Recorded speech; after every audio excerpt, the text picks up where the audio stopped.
અમારે ત્યાં આગળ 5 વર્ષ પહેલાં અંદાજિત એક ઘટના એવી બની હતી કે બહારથી કોઈ આવેલી વ્યક્તિ તેના આવી આ પ્રકારનો ધંધો કરતી હતી અને એને એક નાબાલિગ દીકરીને ફસાવીને ત્યાં લઈ ગયા હતા અને એને અહીંની સુરત પોલીસ 48 કલાકની અંદર શોધીને એ જંગલ વિસ્તારમાંથી શોધીને લાવી હતી અને ત્યારે બહુ ગંભીર રીતે એ મુદ્દો અમે એ જોયો છે. એટલે ફરીથી કોઈ એવી ઘટના ન બને અને અજાણી વ્યક્તિઓ રેસિડેન્ટ વિસ્તારમાં પ્રવેશ ન કરે અને એનાથી લારીવાળા હોય એનાથી રેકી કરતા હોય છે વિસ્તારમાં. મારી તો વિનંતી એ પણ છે કે સોસાયટીની અંદર આ પ્રકારના લોકોને પ્રવેશ અંદર નહીં કરવા દેવો જોઈએ, જેથી કરીને આવી ઘટનાઓને ટાળી શકાય.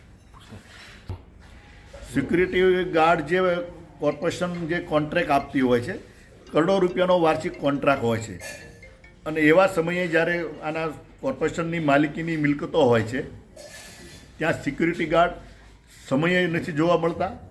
હોય તો ફિટનેસ ન હોય, ફિટનેસ તો ન હોય પણ એ કોઈ પણ જગ્યાએ ગમે ત્યાં ખૂણામાં જઈને આરામ ફરમાવતા હોય. આ પ્રકારની ઘટનાઓ મારા ધ્યાન ઉપર આવી અને એને લઈને મેં રજૂઆત કરી કે આની ફિટનેસ તપાસ થવી જોઈએ, એની શારીરિક બરાબર છે કે કેમ, ચાલી શકે છે કે કેમ, એ યોગ્ય જગ્યાએ બેસવો જોઈએ. એની હાજરીમાં પણ કંઈક ને કંઈક ગોટાળા કરતા હોય છે જે કોન્ટ્રાક્ટરો.